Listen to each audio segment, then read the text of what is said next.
I recently saw people talking in Discord about how much they hate tier lists. Fire Emblem tier lists specifically, of course, so today we're going to make 5 of them just to satisfy my natural urge to troll others and be funny, and of course this is all in good fun.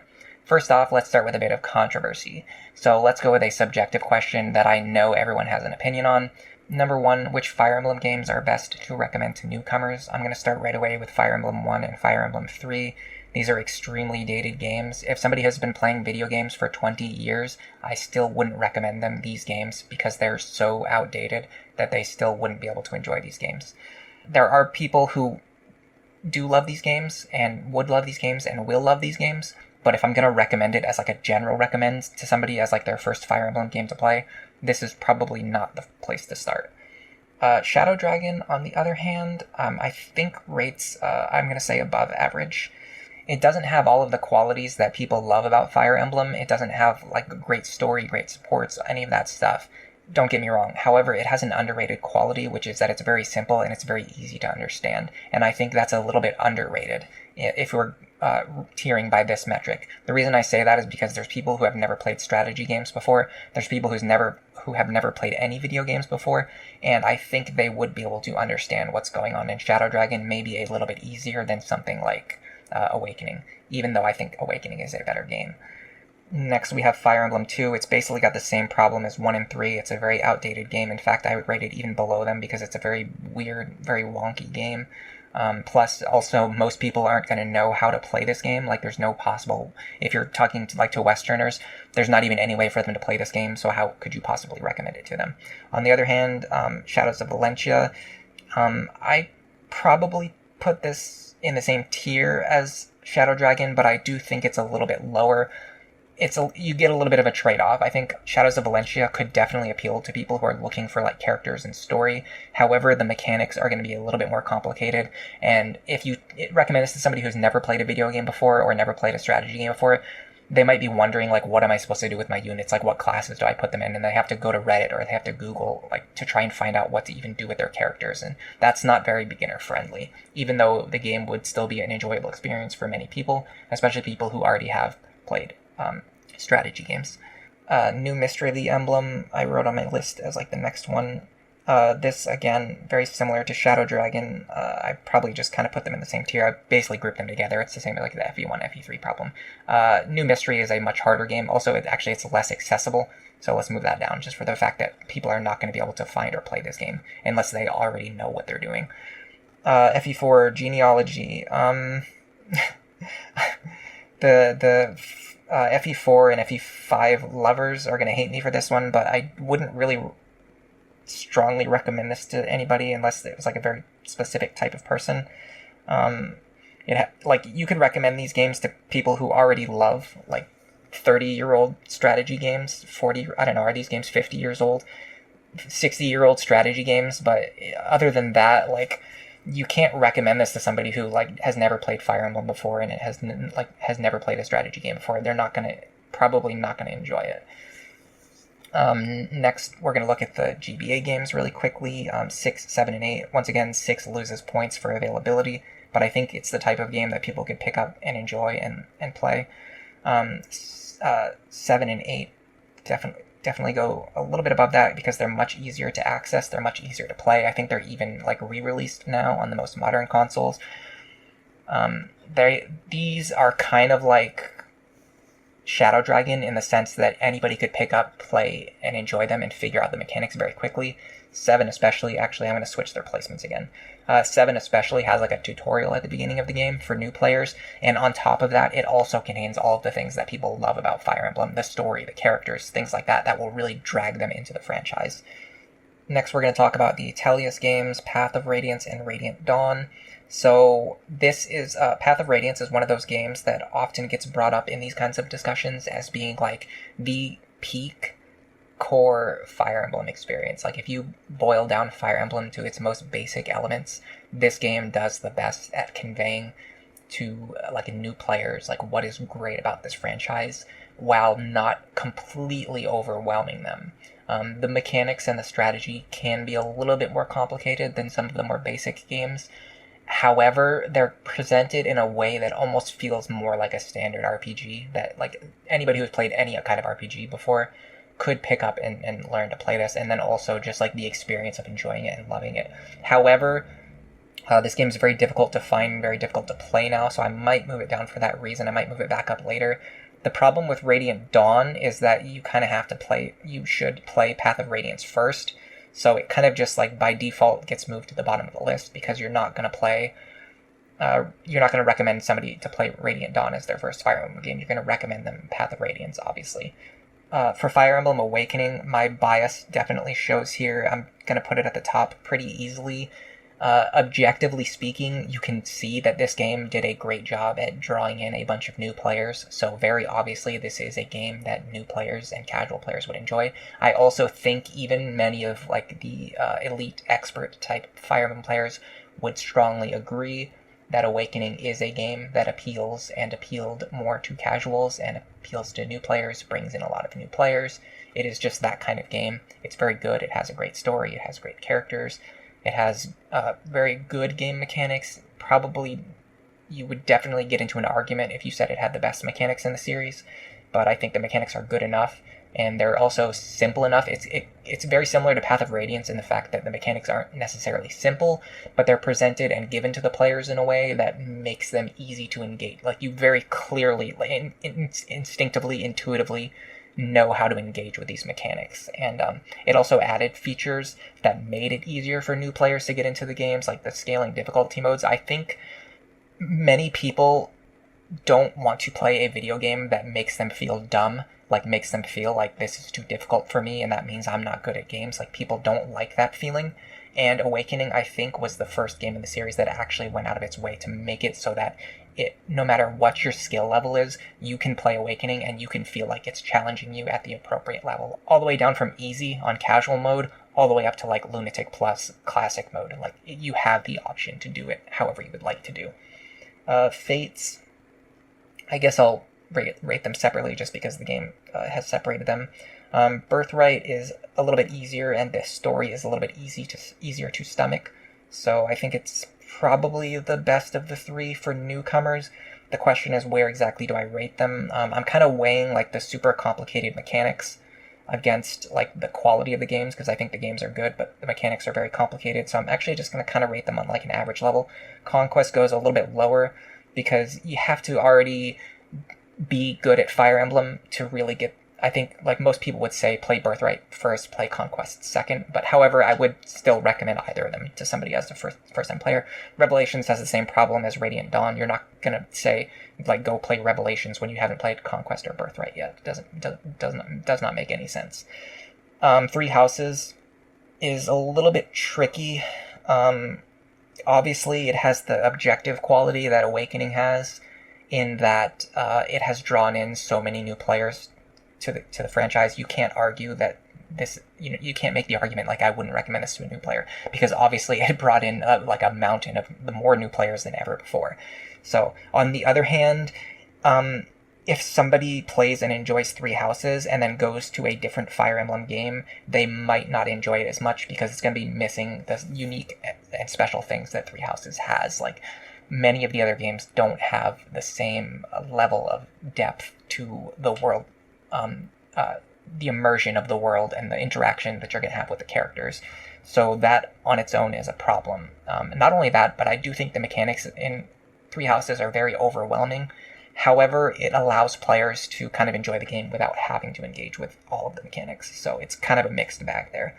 Engage probably rates pretty low. It's like a franchise game that relies on nostalgia and fan service and like seeing the characters and the things that you love. Obviously, I think people could pick up and play this game, but I kind of wonder if Intelligent Systems kind of made a mistake by making this game like so mired in everything that came before it, because at a certain point it's going to drive away some new players. Like in my case specifically, I haven't finished playing all of FE4 yet, and so I avoided playing Engage because I didn't want to spoil the story of Genealogy for myself. And for me, who has like very invested in the series, if I'm not playing Engage yet, because I wasn't ready to start it. Like, imagine how that's going to feel for a new player who's going to be like, well, is this going to ruin like the previous 16 games for me? They're going to be reluctant to pick this up, so I don't think it's the best choice. So that's our first tier list out of the way. Let's go ahead and move on to the second one. Second tier list I want to do is the funniest or the best character gimmicks from Awakening. So Awakening characters tend to have like one gimmick that really defines them. Now, this game has great characters. The more you delve into their backstories, the more you delve into having conversations with them, seeing them have conversations with others, seeing their supports, their storylines, everything about them adds so much depth and makes them feel more round and makes them feel like deeper characters and more interesting characters. And we're going to ignore all of that. We're only going to look at their gimmicks, and we're just going to rate them based on their gimmicks. So Chrom's gimmick is basically just that he's a Fire Emblem Lord. I don't love this gimmick. I think Chrom is a great character. I think he's a very deep and interesting character, and he actually kind of defies like what he's made to be. Like, he's made to just be like a generic, Fire Emblem. He's literally a sword-locked foot unit who starts with a rapier. He is a Fire Emblem Lord. That's just what he is. And that gimmick I don't like. So I'm going to rate it low. Even though I think Chrom himself is much better than this, what I'm saying, I have to stress this, what I'm saying is that I do not like the Fire Emblem Lord gimmick. I wish they did more varied and more interesting things with the Lords. Robin's gimmick is just that they can do everything and everybody loves them and they can do everything really well. Don't love this gimmick. However, Robin kind of makes better use of it than certain other characters. I'm going to put them above Chrom on the list. So here's the things about the way the gimmick works in this game. For one, it's not like Three Houses where everyone has access to every class. Because only Robin has access to every class, it actually gives them a unique space in the gameplay. And then also in terms of story, unlike Corrin, who is loved by literally and worshipped by literally everyone, Robin is liked by everyone, but it's not to the same extent. There's not as much worship placed on Robin, so the gimmick isn't as bad in this game. Lisa, her character gimmick is basically she's just got like the most like little sis energy. She's a brat, like she loves playing pranks. She's immature, but she kind of like wants to come across like as if she's more mature than she really is. It's entertaining. It's not the best gimmick, but it's definitely entertaining. I would put it probably on the high end of C or the low end of B. We'll kind of fill out the list more as we go. Frederick's gimmick is that he's just like suspicious of everyone all the time. It's mildly funny in some scenes, but it's not like a gimmick to base a character around. I think his interactions that go beyond his gimmick make him much better. Sully's gimmick is that she's just like the tomboy, like any quality that you can think that a tomboy should have, Sully has that quality. I think the tomboy gimmick itself is good. I don't think Sully wields it particularly well. She's a little bit too on the nose in some scenes, for me, personally. Virulent's gimmick is that he just likes flirting, and he kind of wants to be a ladies' man, but he's not a ladies' man. A lot of people hate this gimmick. I don't hate it, but it is a low-tier gimmick for me. I generally don't think it adds anything to a character, and it can negatively impact a character. Like, very rarely do I see a character who's, like, running around trying to flirt with everyone and think, like, oh, this made their character better. I do think Virion himself is a very interesting character. I think if you remove this quality from him, maybe he would still be just as interesting and just, like, kind of be the same. It's actually tough to say. It's very tough to separate him from the gimmick because it is a big part of him. But I think all of his interesting qualities are, like, the non-flirty qualities, whereas the flirty qualities are, like, the less interesting. Although it is funny at times. It is funny at times. I'm not putting it in the bottom tier. I do think it's actually funnier than some people do. Stahl's gimmick is basically just that he's, like, a sleepy boy. It's mildly funny. It's better than, like, flirting with everybody all the time. Vake was kind of hard to pin down for me, and I don't know if this means that he's, like, a really great, well-rounded character, or if it just means he's, like, a really simple character. But he kind of has two gimmicks. One of them is, like, being Chrom's rival. I was considering this one. I ended up discarding it because, honestly, this is one of the qualities that adds more depth to his character. Like, this goes beyond his gimmick. It's something he brings up in certain scenes, and a lot of his personality is based around his feelings and his thoughts on his relationship with Chrom. That's not a gimmick. That's, like, a deep, like, dive into his character. I would say his main gimmick is just him acting stupid and being stupid. I love stupid characters. I think they're really funny. However, I don't think Vake is the best example. It's kind of funny how like a lot of my favorite gimmicks. I'm thinking about this now as I'm tiering the characters. A lot of my favorite gimmicks, like characters being stupid. Like I like tomboys. Like I like those gimmicks, but the Awakening characters don't really make the best use of those gimmicks. But then also like they transcend the gimmicks by actually being good characters. They're like more than just what their gimmicks are. So it's very weird. It's like it's almost like a loop. It's like a cycle where it's like it's good, but it's bad, but it's actually really good, and it's like very interesting to notice that, but that has nothing to do with this tier list, so let's move on. Muriel's gimmick is basically just that she's emotionless. It's not a great gimmick, it's not a terrible gimmick, it's kind of like the definition of average. I would say there are some emotionless characters in some games or some stories that it makes them more interesting, but it's not the case here. In fact, I probably think overall Muriel is one of the less interesting characters, unfortunately, because she is one that heavily rests on her gimmick, and it's not even a great gimmick. Sumia's gimmick, I would say, is that she's clumsy, which I love. I actually, you know what, let's put this in. I was thinking A tier, I was hesitating. To me, this is an S tier gimmick. I love clumsy characters. They're kind of like idiot characters. They're so funny. I love slapstick comedy. I like seeing a character just like trip and fall. It's like drop what they're holding, or like they're holding a plate of spaghetti and it like spills everywhere. I just love clumsy characters. For me, that is an easy S tier gimmick. Donald's gimmick is that he's just like a good old country boy and he talks like this, and accents are, oh god, I gotta turn it off. Accents are really stupid.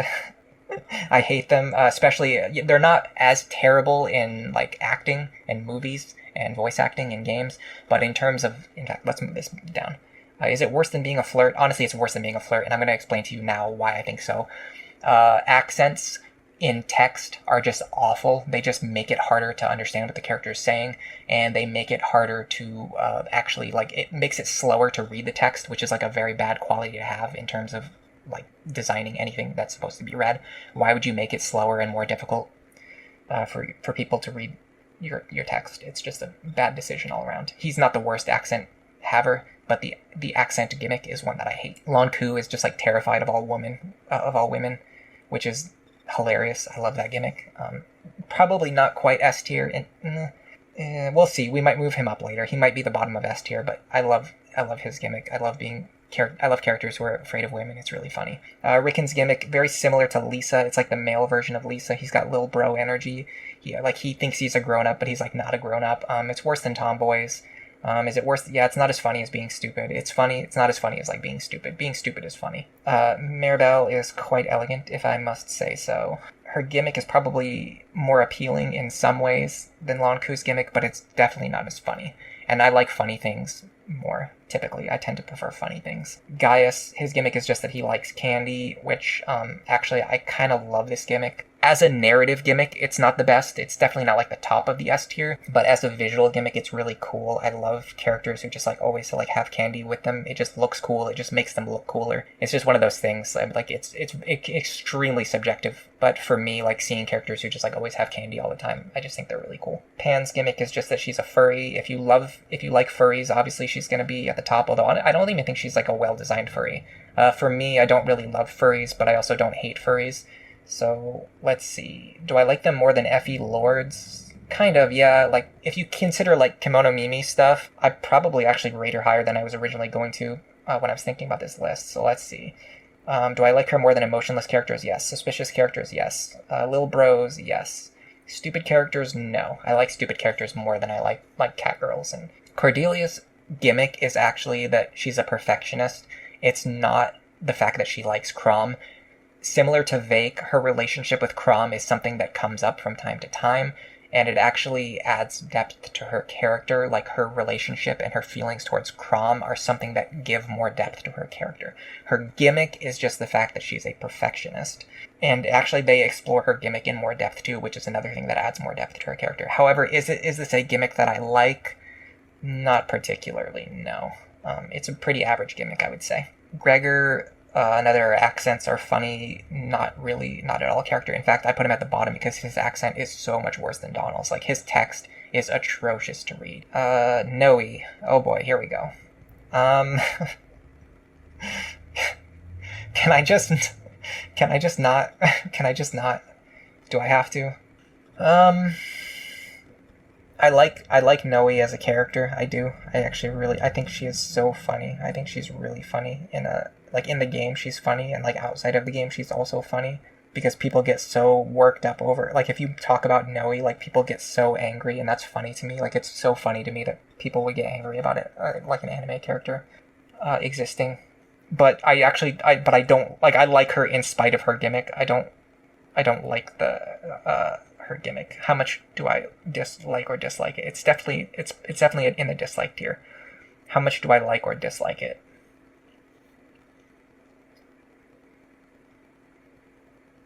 Probably right about here, and I'm not going to say anything else about it. Libra is like a beautiful man. It's actually a pretty good gimmick. One of the things I like doing is like, this is going to get into like a really long, really detailed discussion, but early on in the story, actually, should I talk about this, or should I talk about spoiler related things in this video? Early on, skip like 30 seconds ahead if you don't want to be spoiled on something that doesn't matter at all.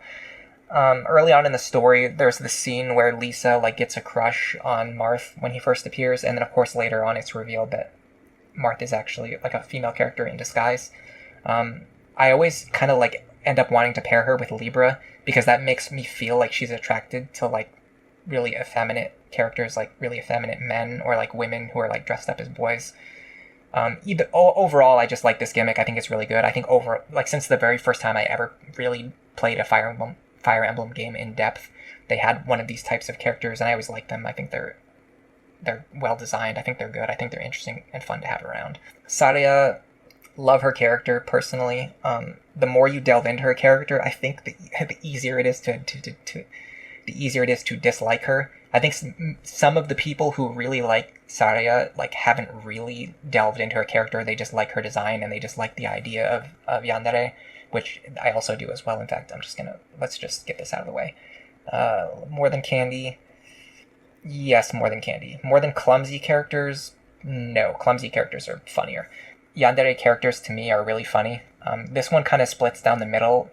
People are like 50-50 on it. So like half the people are like, this is really funny, or like this is really hot, or this is like really like engaging and interesting, and it's like a fantasy, or maybe even some people as like a reality. And then like the other 50% are like, no, this is problematic. You're not allowed to have fun. You're not allowed to enjoy this. You're not allowed to like this. If she was real, she would be abusive, and you're not allowed to like her.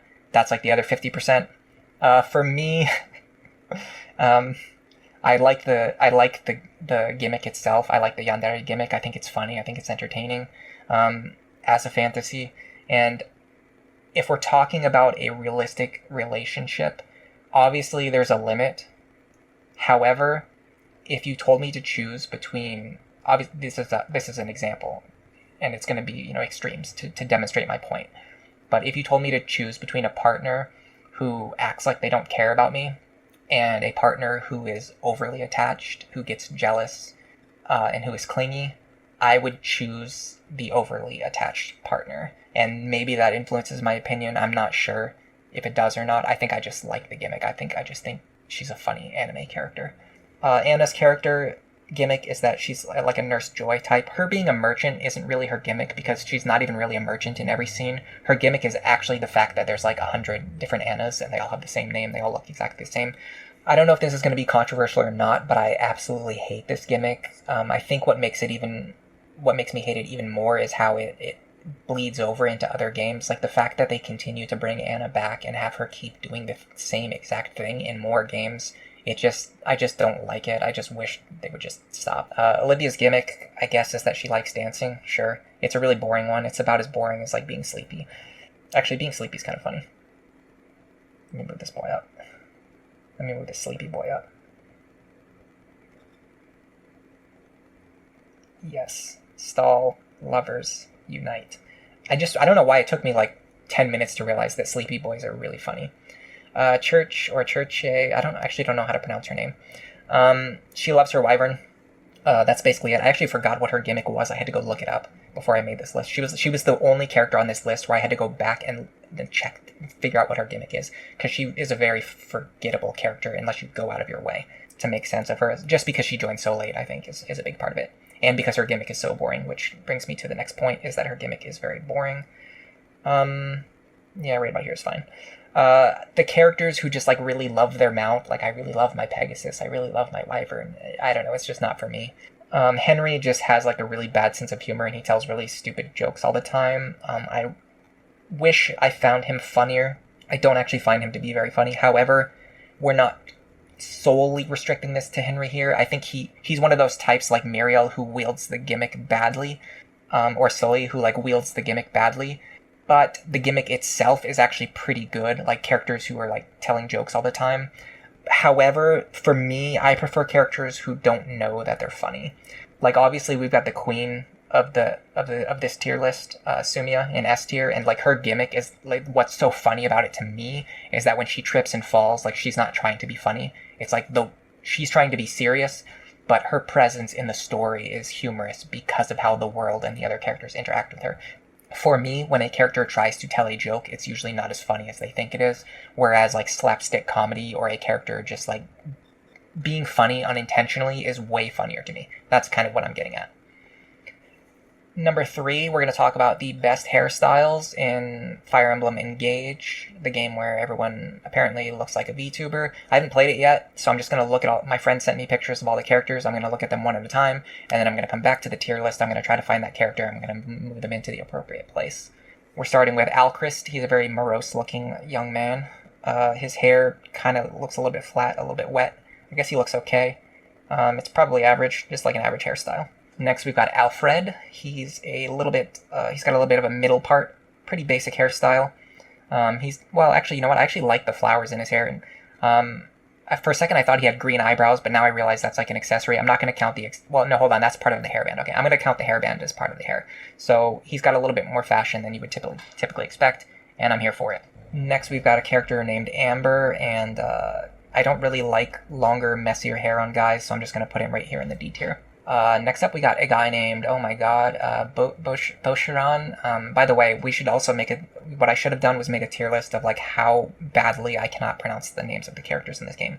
Okay, his name is Bosharan, I guess. He's got another pretty generic hairstyle. It's a little bit fancier than the flat-haired guy whose name I already forgot. Next, we got Bunnet. Bunnet. A little bit of a wavy type of hair. It's like a shorter hair, but, you know, I actually don't like when the characters have short hair, but then they have it, like, you see how it's, like, sticking out in the back? I don't like it when characters have that, like, the hair sticking out in the back like that when they have short hair. It just looks weird. If you're gonna have short hair, just have short hair. It makes me feel like he hasn't cut his hair in 2 months.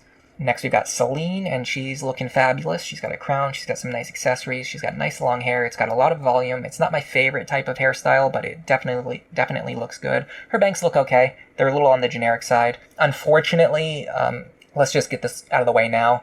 I love, like, female fashion. I love female hairstyles, like nails, makeup, all that stuff, and I think male fashion is pretty boring. So this is probably going to be like all the female characters at the top, all the male characters at the bottom. But either way, Celine, she looks great. Next, we got Chloe. I love her bangs. I love the side sweep bangs. The long hair looks really good on her too. It doesn't have too much volume. It has, like, just, like, enough volume, enough, like, buoyancy. It's really wavy. It looks really good. I think her hair looks great. Citrine, really, really great, actually, for, like, a short hairstyle. You know what? I was actually surprised. I haven't really looked at the character designs for this game yet, and I've mostly seen people bashing it.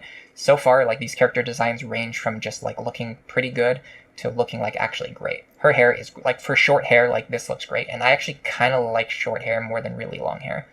For, like, a short hairstyle, like, this is a really good short hairstyle, and she uses the accessories really well, too. Next, we've got Clan, or Clan, or Clane.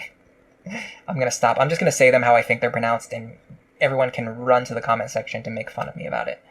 Clan, it's the side ponytail. Again, it's just another one of those things that doesn't really work for me. It's actually worse than just having long hair. Like, he has short hair and he has long hair. Just pick one, and preferably pick short hair. Diamant, the hair length is okay. The style isn't terrible. Not great. I would probably put it on, like, the generic side, but it's... yeah. If it wasn't for the fact that it, like, parts in the middle, like a flower almost, I would rate him a little bit higher, but I gotta put him kind of more in, like, the middle of the pack here. It's just not great. It could be... I would actually think his hair would look better if it was more simple, which is pretty interesting to say because it's already a simple hairstyle. Next, we've got Etty. Pretty good. It's a little on the straight side. I'd actually say she's probably around here. I'm probably going to rank her as like one of the low-rated female styles. It's a little bit like just generic. She doesn't have a lot going on. It's a little bit flat. The bangs are unique, but not in a way that looks amazing. Like, they don't look terrible, but they don't look amazing. And I'm just noticing now that like the ends of her hair look very strange too. Like, you got to do something about those ends. Oh boy, here we go. Alear. I'm gonna have to rank this one objective. I'm gonna have to rank. I'm gonna. I'm having a mental breakdown just even trying to rank this one. So, objectively speaking, Alear's hairstyle is so bad that it caused like 95% of people to hate the game before the game even came out. Like, I can't like separate my personal feelings from that. Personally, I don't think it's like that bad. I don't like it, but I don't think it's that bad. But like objectively speaking, like if you almost like destroy your game before it even comes out because your hairstyle is so ugly, like that's ugly. That's pretty ugly. You gotta, like, I can't argue against that point. It's like objectively speaking. Next is Fogado. He definitely is a good example of what I was talking about before, where like if you have a simple hairstyle, like keep it simple. Like this looks good. This is a good short to medium length male hairstyle. Probably, I'm actually not sure exactly where he goes in the B tier. I'm going to put him at the bottom of the B tier and I might move him around later. I've said that a couple times. I usually don't end up doing it. Good Fogado.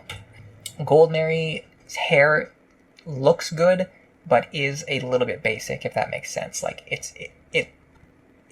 I would say it looks as good as possible for a relatively basic hairstyle. I like the side ponytail is a hairstyle that I like. She wears it well, but it's not particularly standout or interesting. Next we got Gregory. This is another one where like he's got a simple hairstyle, but like he actually keeps it pretty simple. Also, he's got that cowlick on the top of his head, which is good. Let me find him on the tier list. Where is this guy? Is this him, Gregory? I think so. I can't tell if this is him or not. We're gonna say this is him. So he's definitely in like the same tier as this guy. I like cowlicks, like the hair. Yes, I think it's actually an ahoge sticking up on the top of his head. I like that, so we're gonna keep that. I'm not 100% sure that's him, but it kind of looks like him from what I can see. So we're gonna say that that's Gregory. Ivy, her fashion overall is fantastic. Her hair is actually a little bit basic. The hair's not really that standout. It's more like her entire ensemble looks great, but it's not really the hair itself that actually stands out. I'm going to put her at the bottom of the B tier. So far, honestly, I'm actually really liking a lot of these character designs. You can roast me if you want. I don't care. Jade, it's a little bit difficult to see because of the helmet, but actually, I will rank her including the helmet because I gave the other guy his hairband, and I actually really like characters who wear helmets. So I'm going to put her at least in the A tier. Do I like her more than Goldmary's hair? No, because Goldmary's hair is actually like a really good example of her hairstyle. This is not really the best example of like the helmet hairstyle, but I do like the helmet hairstyle, so I am going to rate it high. Next up, we got a young lad named Gene. I can't really see his hair because of the hat, but okay, so let's factor the hat into this. I like hats. I like hat hairstyles. Is he not on the list? Gene is not on the list, and there's a reason why. Okay, I just found out that this is probably not the guy that I thought it was, here in the middle. I'm going to keep him here anyway as a placeholder, and I think the tier list that I'm looking at doesn't have all of the characters on it. Maybe this is a DLC character, if I had to guess. I'm going to talk about them because I'm looking at their images anyway, and I'll put them up on the screen while I talk about them, but unfortunately I'm not going to be able to move them up on the tier list. I'll probably add them on there later. Gene, I like simple basic hairstyles on male characters. I like hat hairstyles, however, his hat is kind of ugly. Next we got Lapis. She's very Goldmary adjacent for me. She has a basic hairstyle. However, I don't think her version of the hairstyle looks as good as what Goldmary was able to do. And I think this is her, so I'm going to move her up here. I think she is still doing a better job than the helmet here. Luis, who knows? There's a lot of French names in this game. Do not like the shaggy hairstyle at all. It's not for me. Next we have Madeline, who I think is right here. I think this is her. Although she's wearing a different color, so I don't know. Something's going on here. But either way, I think this is her. I kind of like her hairstyle. It's not the most amazing, and it's definitely not like executed the best, but it's interesting. It's unique. It's kind of stands out. Her accessories actually kind of ruin it for me, though. I've got to put this below the helmet tier. Actually, in fact, I'm going to put her down here. Yeah, because her accessories actually, to me, make this hairstyle actually worse. Next up, we got Mauvier. Just like another generic guy hairstyle. I like short hair better than long hair. I think his hair looks better than the guy with the flower hair. Do I like it better than like the over part? They're about even. Next up is Marin. This is a good short hairstyle. It's got the ahoge at the top, which is another good feature to have. How good is it though? How good is it? Probably at least top of the A tier. No, not top of the A tier. Probably right around here. Short hair is good. Next up we have Nell. I don't think they're on my tier list. I can't tell actually. Is this? I actually can't tell who this is. I don't think this is Nell. It might be though. I'll use a placeholder image for her later just in case this is not her. It looks okay. It's just like it literally is just like basic straight hair. There's not much to say about it. Next up is Nil, who seems like they're also not on the list, so they're probably another DLC character if I had to guess. The hair that's like short in the back with like the bangs, like the side bangs along in the front. I actually used to like this a lot more when I was younger, but now for some reason I don't like it as much. It's not that like I'm tired of it. It's not that it's played out or anything. It's just like my tastes have changed, I guess. But it looks okay. Next up is Pandreo. This is definitely the worst of the male hairstyles, or any of the hairstyles so far. This looks horrible. Hairbrushes exist in this world, and I recommend that you learn how to use one. Penette. She has a great style. She's another one whose style I really love. I have seen her. This is one of the characters that I have seen before. I love her style.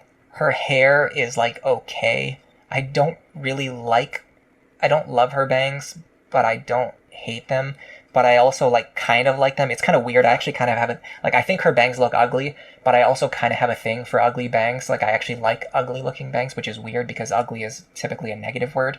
But I don't know exactly what else to say about it. I'm trying to separate my feelings about the fact that I love like goth characters from the fact that I'm only supposed to be rating her hairstyle here. But her hair accessories are good too. And I think her bangs are ugly, but I love ugly bangs. So I don't know. It's like really tough. She's like anywhere from like the top of S tier to like the bottom of A tier. So let me just like round and put her in like the bottom of S tier. Next up we have Saphir, who looks like a female Jagan almost. I don't know if that's what she's supposed to be.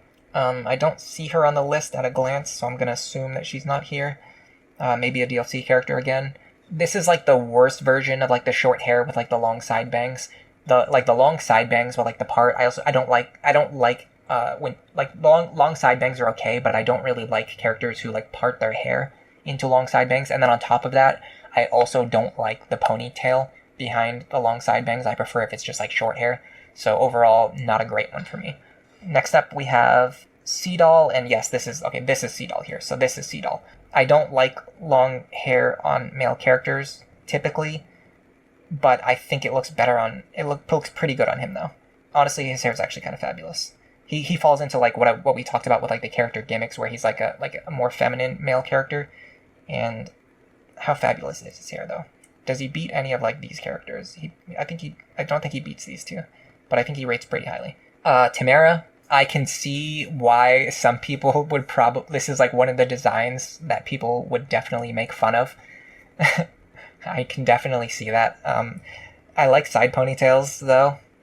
And her hair, she does have like the long side bangs and the part thing that I was just talking about that I don't like.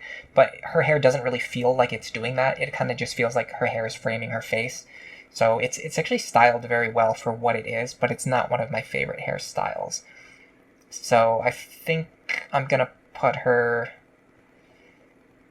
I don't know, honestly, I gotta go with my heart here. And I honestly think her hair is like kind of fabulous. I know that I absolutely know without even I don't have to go to the internet and check to see that people are making fun of her character design for like being so over the top, but I like it. Next up we have Vale, who I'm not seeing on my list. Oh, no, wait, hold on. I think this is her. I think this is Vale. I like characters when they have like a mix of like black and white hair or like two different hair colors. However, it's not like done in a way that looks great for her.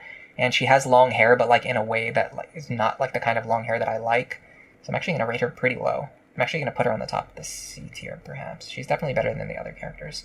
Like, her hair is definitely prettier than these characters who don't have, like, pretty hair. But it's probably my least favorite of the female hairstyles that I've seen so far. which is weird because it has a good gimmick, but it's just not executed well. Yunaka, she's another one where like I definitely like her design, but I don't know how much the hairstyle contributes. I actually like this. I like the fact that she has like the stars in her hair. Those are really cool, really cute. She's another one where like I don't really like her bangs, but I don't really hate them or anything. I would say she's probably like closer like here. These two are very, very similar design space for me, where I like their overall designs. Their hair isn't like the main thing, but I do like their hair. Next up, we have Celestia, and she's okay. The hair. Oh, this is another one. Actually, this kind of goes with what I was talking about a moment ago, where like the two different colored hair thing. I usually like characters who have like more tan or like darker skin and like lighter hair. I usually like hair over one eye. I usually like, but for some reason, I don't know. It just doesn't look amazing here to me. I would actually say the main thing that kind of gives her a boost for me is actually her horns. I actually think the horns look really cool. So I'm gonna put her up a little bit higher. She doesn't beat the short hair characters though, because short hair is just OP. And that's everybody on the list that I was personally sent. I see more characters here, though. Hold on a second. This is like the other twin. My friend might have missed one or two characters when he sent them to me, which is fine. This is the other twin character. I don't know her name. Her hair definitely looks better than her brother's. I think they're twins, at least. I'm not 100% sure. It's not as fabulous as like this guy's hair, though. And then also Vander's hair is actually great. This is like peak like male hair design. Like his hair just looks good. Like it's actually like well groomed. Like he actually looks like he has cut his hair in the last 2 years, and he actually like has a plan for what he wants his hair to look like, and he did a good job with it. There's a couple other characters down here that I don't really know. They're not on my list, and I don't have their names. I can see this character though. Her hair is just absolutely wild, so I'm gonna put her up here because her hair, like from what I can see from this picture on the tier list, her hair just looks absolutely wild. If you know her name, please tell it to me because I want to go look it up later. Number 4, we're going to come back to a full games ranking, and of course we're going to do the quality that most people care about and most people want to know about. It's which games have like better boats or best implementation of boats in the series. So we're going to start with FE2 and Fire Emblem Echoes, which are like basically the same game. They have ship-to-ship combat where you can board other ships. They have ship-to-land combat where like you're coming off a ship and like storming the beaches. Really great, awesome implementation of boats. Let's go A tier for this. Might even be S tier. Fire Emblem 8 has a like boat fog of war maps with 100 enemies swarming you. It's obnoxious. They also have boats that shoot you from really far away from ballista range. Nobody likes ballista in strategy games. Nobody likes like long range status staves. It's just an annoying gimmick. But there is one map where you go boat to land. So at the very least, FE8 has boats in it. However, it does not implement them very well. By the way, I'm doing this list from memory, so if I forget something, you're just going to have to tell me later on that I forgot something. FE7 had a pretty good boat map that I remember, plus it has pirates that appear in the story. The boat map, I think is it like a defend map or like a survive map? I think I remember it. It's like pretty good. It's definitely better than like the nonsense in FE8, but it's not like as amazing as like the diverse range of boats in Valencia. Fates, on one hand, Conquest Chapter 10 is an awesome map, and it does technically have boats in it. However, on the other hand, the actual like boat maps, like the ship-to-ship combat in this game, is atrocious. It's like some of the very unfun, like terrible gimmicks that people don't like about the Fates games. I'm just going to move Revelations here as like a representation of it. But however, because Conquest 10 is so good, it kind of gets moved above FE8 at the very least. Because it does have one great map that does have boats on it, but you don't really utilize the boats, so it's not like that big of a deal. Path of Radiance has varied objectives, like recruiting people on boats, defending boats, you're crossing over from one boat to another boat. I think it also has ship-to-land combat, where like you're storming the beaches. There's just huge boat energy in this game. This game absolutely has the best boats. And then, for some reason, Radiant Dawn like removed all of the boats. There's no boats in this game. They just like took out all of the awesome boats in Path of Radiance. All of the other games basically get moved into the no boats category, as far as I remember. I don't remember. Hold on a second. No, there is a boat map in Awakening, and the boat map in this one is actually pretty high tier. It's not as good or diverse as like the boat action in Echoes, but there is a great boat map in this game. Everything else, except for the Fates games, which I'll put under the Awakening banner. Everything else we're going to put here. These games, as far as I remember, as far as I know, don't have any boats. So you guys, you get to rest down here in shame in the D tier. for your lack of votes, and I will remember this, and I will not forgive you. Alright, let's move on to the last one. Fates, I decided for the 5th one I was just going to do a Fates characters tier list, because obviously this is the one that everybody wants to see. Everybody cares about Fates characters, and especially how to tier them. So what I'm going to do is actually look at the Fates characters who would be the best if you put them in the opposite route, because I think this is a very interesting idea. And if you look at this from a gameplay perspective, it can be so interesting if you consider, like, what do they bring to the other route. Like, maybe there's a lot of maps where a Wyvern would be good, and you could, send a Wyvern character over to that route. Or also, like, how their unique skill set allows them to navigate through each different chapter, and there's so much to consider here. And we're not actually going to do any of that. I'm just going to ignore all of that. I'm only going to talk about the idea of these characters going over to a different route and how they would handle, like, life or storylines or alliances in a different country. Because character tier lists require a lot of research, and I don't feel like doing a lot of research. Okay, Arthur, he's just going to go with Elise. He's very loyal to Elise. He's not loyal to the crown. So at the very least, he could definitely thrive if he was sent over to the Hoshiden side, as long as he went with Elise. And on that note, let's just get Effie out of the way. She's very much the same. She'll follow Elise. Elise herself is a character who is very innocent and very open-minded. She would definitely side with Corrin if allowed to do so, and she actually tries to do this. So very obviously, she is one of the characters who would absolutely be the best at crossing over to the other route. I think she would be an extremely viable candidate for that. Benny apparently is actually like a Norian border guard. I thought he was a mercenary, like the type of character who would just go to either side if you paid him, but I guess he's not. But he still gives off that energy. Like, he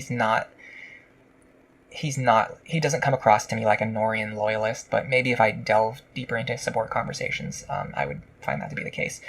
Baruka is going to go very, very low down on the list.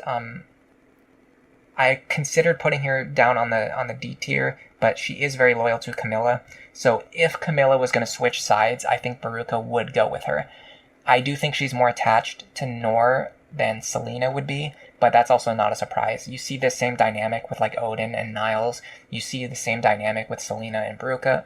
Any characters who were brought here by Anankos aren't particularly attached to the Norian royal family, but Baruka is very much. So she's definitely more, like, Norian coded. But at the end of the day, if Camilla switched sides, Baruka would switch sides too. How likely is Camilla to switch sides? Really, all of the Conquest characters, to me, like all the Conquest royals, feel like they love Corrin so much that they would at least be willing to entertain the idea of changing sides. And in the Conquest storyline, they technically do this, like they defect against the crown and they join up with Corrin because they love Corrin so much and they are willing to join the other side. So they've at least got to be in consideration for the A tier.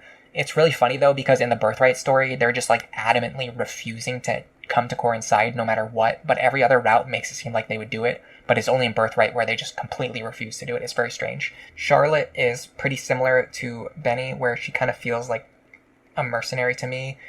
She doesn't feel like a super Norian character, although she is more interested in Benny in terms of, like, getting in with the Norian nobility and all that stuff, but I think if she found like a Hoshiden guy that she really liked, she would probably defect, like, pretty easily. You could at least, like, make a storyline where Charlotte defects to the other side. I think it's a viable storyline. Takumi is one of those characters who seems like he's hard on the outside, but he's actually pretty soft on the inside, especially once you get to know him. However, he's very distrustful of outsiders. He's very prideful, and I think you would have a tough time getting him to work with the Norian side if you tried to write, like, a storyline where Takumi crosses over to the other side.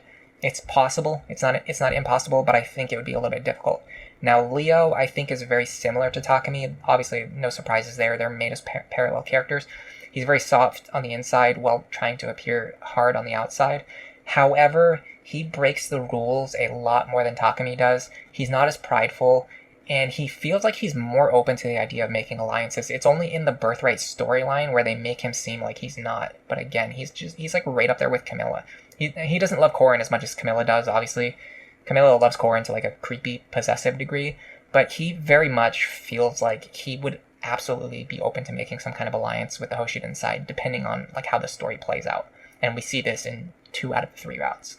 Niles feels like the kind of character who would make a pretty good spy, maybe, and you could make a storyline out of this, I think.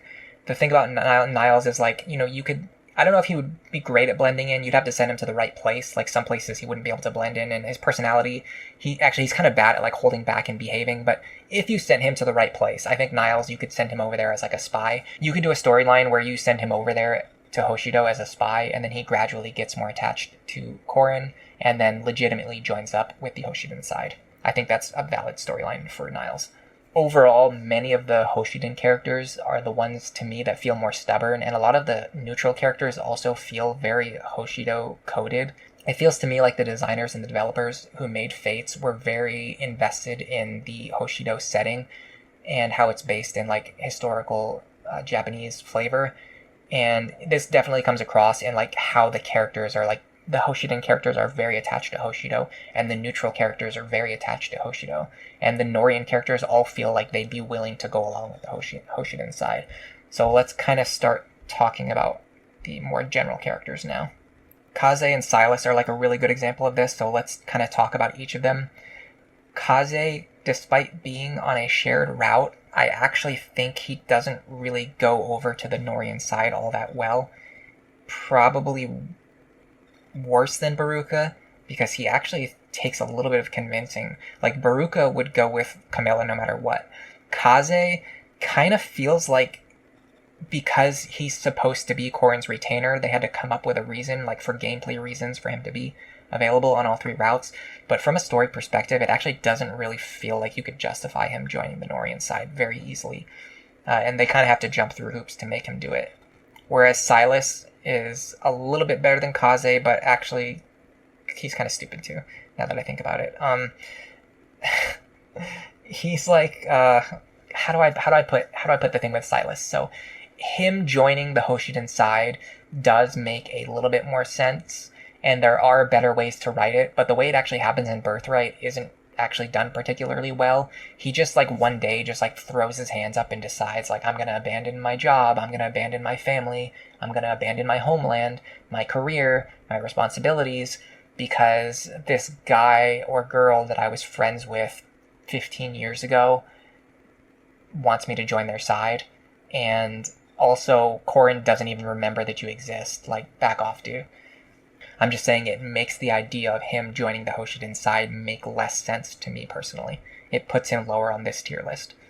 Next up, we've got Hinoka. She's actually pretty willing to work with others. She's a pretty open-minded character. I would put her at least around the tier of like where Leo is. Like, I would actually say her and Leo are better parallels than her and Takumi in terms of this list. Like, if you put Hinoka in the right circumstances, she would work with Norians for the sake of the common good.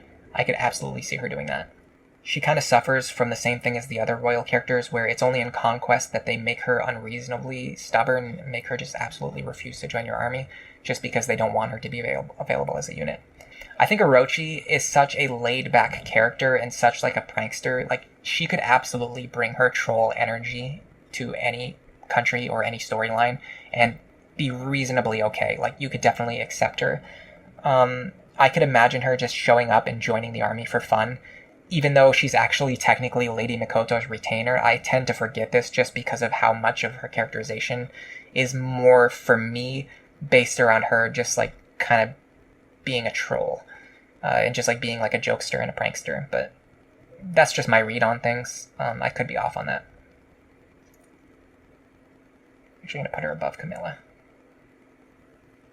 On that note, let's actually talk about Nyx, because I think Nyx is a little bit similar. She's not very attached to Nor at all. The scene where Korin recruits her in Conquest, I feel like that could happen on literally any route. Like, even more than Orochi, in fact, because she wasn't Lady Mikoto's retainer. She's way up here. Like, I could absolutely imagine Nyx joining up with Korin on any route, given the right circumstances. It's just for some reason in Birthright it just never happens. Just for unit availability reasons, basically. Azama is another one of those like jokester characters where you could kind of feel like him joining either side just to troll or just to play around. On the other hand, he does feel like he has a little bit of Hoshiden loyalty. I'll put him above the other characters that I actually accidentally thought were mercenaries. He's probably on that tier where like he comes across like he could kind of go to either side. Korin just belongs everywhere and everybody loves them and they're the central focal point of every single route, so clearly they go at the top of the S tier. There's no denying that Corrin could be accepted in any storyline, and every character would just love them more than everybody else, and go along with everything that they say. Except for some reason, when you go on Birthright, all the Conquest characters refuse to listen to you, and when you go on Conquest, all the Birthright characters refuse to listen to. But we're not going to get into that. Azura for me is actually a little bit of the opposite of Corrin. She's a very interesting character in that she doesn't really belong anywhere. The Nohrian characters absolutely treated her like garbage in her backstory, and the Hoshiden characters initially mistrust her, especially Takumi. However, within the events of the game, they kind of write it in a way where you can see how either side is willing to accept her and bring her along. So I do think that she is a character who works on any route, but it's very interesting. She seems like a character, if you look at a list of her character qualities and her relationships and backstories with everyone, you would think she was a character who couldn't fit in anywhere. However, the way it's done, the writing actually does a pretty good job of making it so that she actually does fit in anywhere. Felicia and Jacob, they're on that only Corrin status. Just Corrin. Only Corrin for me. Gunther is one of those characters who will go anywhere that Corrin will go, except when he doesn't for some reason. Hayato is a really good example of what I'm talking about with the neutral characters being very Hoshido-coded. Like, technically he's from the Wind Tribe, however, he feels like he fits in with Hoshido more than anywhere else, and he doesn't really feel like he would easily go over to the Nohrian side. But on the other hand, the way the Wind Tribe works is very strange. It seems like if you just come there and like you show them that you're strong enough to defeat their warriors, that they'll just accept you and like join your side. It's very weird because they do this for Corrin, but they don't do this for anyone else in the story. So I'm not really sure. Hayato just kind of goes anywhere. We'll talk about Hana as well. She's very high-strung. She's very culturally inconsiderate. She's a great example of what I mean when I say the Hoshiden characters wouldn't easily jump to the other side. Now, I will move her up a tier on the point that if Hinoka asked her to go, she would go anywhere, but herself as a character, she would not work very well with the Nohrians at all. She would be very antagonistic. She'd be very problematic. It only kind of works on Revelations because they force it to work, but she's a great example of how the Hoshido characters feel like they belong in the Hoshido world, and they don't really belong in the Nohrian world. Kaden could absolutely go either way. Him and Keaton are very similar in the sense that, in fact, where's Keaton? Keaton and Kaden are basically the same character in a lot of ways. It's actually kind of nonsensical that they're not both available on both routes because the way they join and the circumstances which they join are basically extremely similar. You just run into these guys and you're like, hey, you want to join me? And they're like, yes, I do. And that's it. We finally get to put somebody down in the D tier. This is Oboro. Unlike Hana, she does not have any considerations for the fact that she hates all Nohrians and she would just want to kill all Nohrians. Let's kind of start delving into those characters now. Saizo would go to Nor on an assassination mission. Like, he's not just going to join the Nohrian side for any reason. Reina has the quality that she's another one of like Lady Makoto's retainers. I could absolutely see her like giving Saizo or Oboro a ride to Nor, like to go on an assassination mission, and then also while she's there, she herself would also go on a killing spree. Like, there's no question about that in my mind. Hinata is very competitive, but he's actually a pretty genuine guy, and I think for the right reasons, he is the type that would be willing to go to the other side. He's definitely in that like Arthur Effie tier.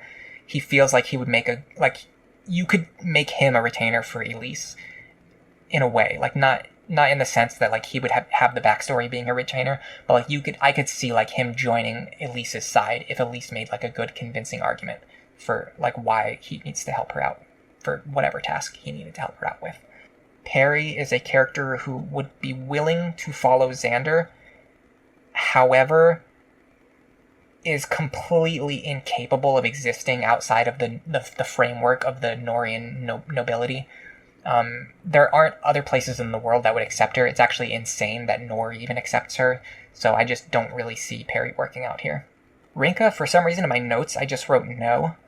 But she's another one of oh, I know why. It's because she's another one of those neutral characters. Like Fire Tribe is not Hoshido; they're like a neutral country, but she's like super against Nor, and she's like pretty willing to go along with Hoshido. She's just like another one of those characters. Now, technically, in Revelations, obviously, she joins up with a side that has like the full Norian army, but she is very stubborn. She's very against working with the Norians. The only thing that she has going for her that puts her above the likes of Saizo and Orochi is the fact that she is technically from a neutral country, and you could see a storyline where the Norian side recruits her instead of the Hoshido side, but obviously we didn't see that story. Kagero is an interesting one for me. I think if they had the opportunity to give her another FE Heroes alt costume that was based on her just doing some kind of Norian thing, they would definitely do it, so I'm going to at least put her in the A tier. Sakura is not really a great counterpoint to Elise, actually. She has a lot of social anxiety, she doesn't have a lot of agency, she doesn't feel like she tries very hard to change the world, she kind of just goes along with Korin in every route. I guess she has a little bit more of a backbone than I'm giving her credit for, but she, like, at least feels like the type where, like, if she saw injustice, like, she would get Arthur, she would get Effie, and she would be like, let's go correct this injustice. She runs away from the Norian royal family and tries to work together with Korin, even in Birthright. Sakura, I just can't imagine her doing that. She's just like, she would go if Korin asked her. But I don't think she would go out of her way to try and team up with the Norian side of her own free will and her own volition. Mozu, just yet another like Hoshido-coded neutral character. It's funny because technically she is available on both routes, and technically she does join up with the Norian side if you recruit her as such, but it's very weird because her village comes across like it's in the middle of Hoshido. Like, it's just like, how and why did this young woman end up in the Norian army? Apparently she'll go along with anybody who invites her, but yeah, I mean, she'll go along with anybody who invites her, but it makes more sense to have her on the Hoshido side. Laszlo, to be honest, I don't even really fully understand his relationship and his loyalty to Xander. Perry, I can tell, is very attached to Xander. Laszlo just kind of feels like he's tagging along because Anamco sent him here. He could definitely go to either side. How much would he be willing to go to either side? More than the Wind Tribe for sure. He would do it of his own volition, I think, under the right circumstances, more than these guys. He feels less loyal to Nor than these characters are to either Nor or Hoshido. He's at least at the top of the A tier. Is he at the bottom? Is he at the bottom of the S tier? No, he's at the top of the A tier. I think if you rewrote the story and you had him get sent to Hoshido instead of getting sent to Nor, it would make just as much sense. He, to me, doesn't even feel like Xander's retainer. And honestly, Odin is another great example of like the neutral characters feeling Hoshido coded. Like, this guy is a Norian retainer, and I often forget that because he's such a wild card, and he actually comes across like he would be like a Hoshidan character, even though he is a retainer for a Norian character. So he's at least up here with Laszlo. He actually does feel like he has a little bit more loyalty than Laszlo, although maybe I'm just reading too much into it because they kind of come from the same circumstances, but I'll put him below Laszlo at the very least. Ryoma feels pretty open to working with other countries and other nations. He's probably like in that Leo Camilla tier. He doesn't have like the same quality of like being in love with Korin. He's probably not as open to it. Actually, he's a little bit more worried about appearances. However, he does have, you got to remember that in his storyline, he has this aspect where he's working together with the Norian resistance. So he is willing to work with Norians. He's just not willing to work with the Norian government. Setsuna, let's be real, she doesn't even know where she is right now. Selena is another one of those characters who doesn't really have a stake in this game. I don't think she hates Hoshido. However, she is more loyal to Camilla than I feel like these two retainers are. Like, her loyalty to Camilla actually feels pretty genuine and pretty real. So then the question is, where exactly do I put her? She has to go below Camilla because she would only defect, I think, if Camilla would defect. However, if you wrote a storyline where Selena was sent to the other side, originally, I think she would fit in there perfectly well. So at the very least, she's definitely in the A tier. Shura, extremely Hoshido-coded character. However, he has shown a willingness to work with either side. I'm not exactly sure where to put him, but I'm definitely going to put him somewhere. maybe he's like, kind of like in the Hayato tier, where he's like he's from like a neutral country that's Hoshido coded, but he's actually even more than Hayato, I would say. He's actually willing to work with either side, which we're shown in both stories. If he can meet his objectives, he is willing to work with both sides. And then also, like, when Korin shows him forgiveness or like tries to show him a better path, he's also willing to follow Korin. So he is one of those characters who is very open to working with either side. I might even move him up a tier, like a full tier. Yeah, he's like right below Nyx. Tsubaki is pretty loyal to Sakura. I don't see him going anywhere else other than going with Sakura. Maybe I'm underestimating him, though. But he feels like he wouldn't really get exported to a separate storyline unless you sent him with Sakura, and she herself is pretty low tier. Scarlet, well, let's see. I guess she technically could go either way, unless the developers decide to just not include her on other routes and just unceremoniously kill her for no reason at all and make her unplayable. But we're not going to talk about that. If you were looking at things realistically, looking at her willingness to work with other factions and looking at like how well it would work in the story, extremely high tier. I would say even higher than Elise, because Elise is willing to work with Hoshido for the greater good, whereas Scarlet does not have any attachments that hold her back. So she is the type who can and would go to any side. But for some reason, the developers decided that she cannot do that. And for the very last one, I'm going to talk about Xander. I think canonically, Xander is very interesting because he is willing to make an alliance with Hoshido if and when he gets the throne. We're shown this in, I think, every route. Maybe not every route, but he's definitely like, once he gets the throne, he's willing to just make an alliance with Hoshido and end all the stupid wars and all the stupid bloodshed. So he is a character who's willing to work with the other side. However, in the context of the story itself, Garen, like, he's so stupidly loyal to Garen that Garen just like blocks this from happening. Xander is so overly and ridiculously loyal, like it's beyond the point of self-preservation. So this definitely hampers his rating a lot. It's similar baggage to Takumi, where like he is reasonable enough to work with either side, but the specific nature of the story makes it so that he's unwilling to work with the other side, especially depending on which route you pick. And that's everything I've got for you today. I hope you found it a little bit funny or maybe interesting, or if not, well, I'm actually surprised you're still here. Did you fall asleep with YouTube running or something like that? Well, either way, I'm going to go and start editing this video immediately. For now, enjoy the rest of your day.